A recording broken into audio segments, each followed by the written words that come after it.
خب سلام بچه ها. امروز میخوام آموزش جفت کردن یک کیک رو بهتون یاد بدم و اینی که چطور میشه یک کیک خوشمزه رو درست کرد. همه مراحل رو یک به یک میریم جلو، از جفت کردنش، از صاف کردنش و در نهایت تو آموزش های بعدی دیزاین کردنش رو بهتون امروز امید خدا آموزش میدم. خب اولین چیزی که نیاز داریم یه مقداری گردو، شکلات چیپسیه. شما انواع مختلفش تو بازار هست و میتونید تهیه کنید از لوازم قرمزی ها و برای فیلینگ کیکتون استفاده کنید. من برای فیلینگ کیکم از مغز شکلات فندقی هم استفاده میکنم، یعنی یک شکلات فندقی اسمش که لابلاش ما میریزیم. این نباید زیاد داغ بشه. حالا اندازه‌اشو برای معماری کردن داخل مایکرو من 30 ثانیه رو بهتون پیشنهاد میکنم که بتونین یک شکلات نه زیاد داغ بشه نه زیاد سرد باشه، چون خامه خودتون میدونین دیگه شکلات اگه داغ باشه خامه میبره، در اصل زبان خیلی ساده خامه از بین میره و اون کیفیتشو از دست میده. این از این موضوع و یک خامه حالا که سلیقه خودتون از خامه‌ای که خودتون دوست دارید. ما معمولا خامه‌ای استفاده میکنیم که چربیش میتونه زیاد بالا باشه، یعنی طبیعی باشه که خوراکش خوب باشه. و معمولا هم برای دیزاین خامه این خامه باشه.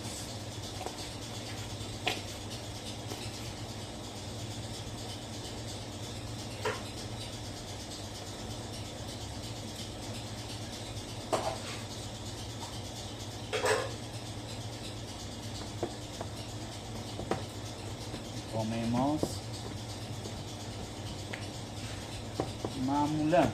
معمولا برای فیلینگ یک کیک ما یک خامه طبیعی باید استفاده کنیم. حالا اجازه بدیم براتون میارمش.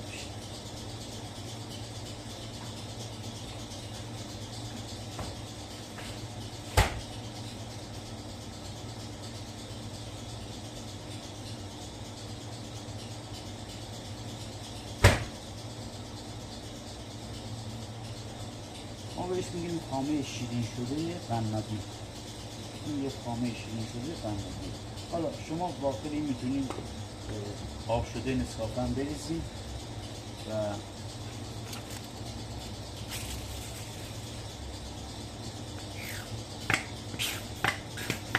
این آب شده نسکافه است.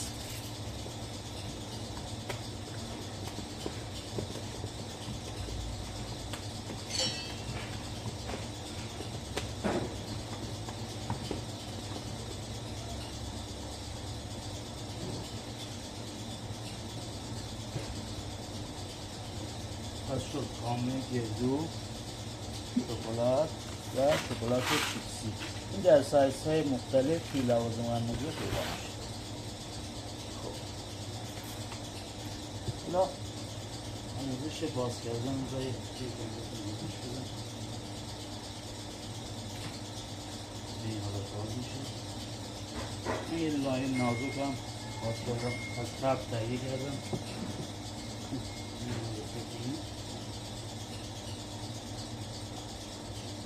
این کار سختی نیست. میرم جلو ببینیم. این لایه باید خامه بخوره، نه بیشتر نکن. گردو میاد.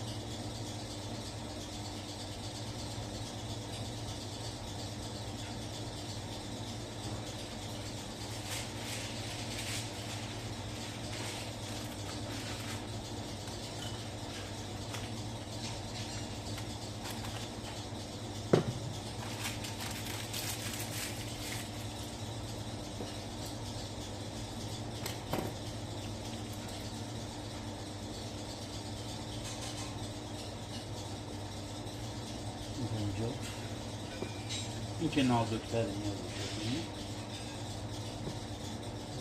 اهمیت داشت. فقط یه نکته ای رو فراموش کردم بهتون بگم بچه، وقتی معمولا شما تو خونه دارین درست میکنین کیکتون رو، احتمالا زیاد کیکتون خرد نشه.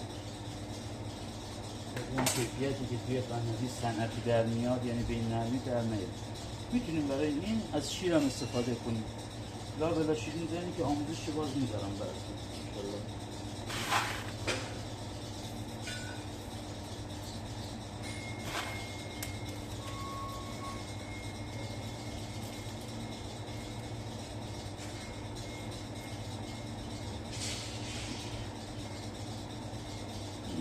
کیک الان دیگه کامل کلیم شده، میره توی فریزر یه مقداری یخ میزنه. بعد تو انشالله تو مرحله بعدی که میریم برمیگردیم یخ میکنه و با حالت منجمد تقریبا در میاد که بتونیم ما این کیک رو صافش کنیم. روز خیلی خوبی براتون آرزو می‌کنم.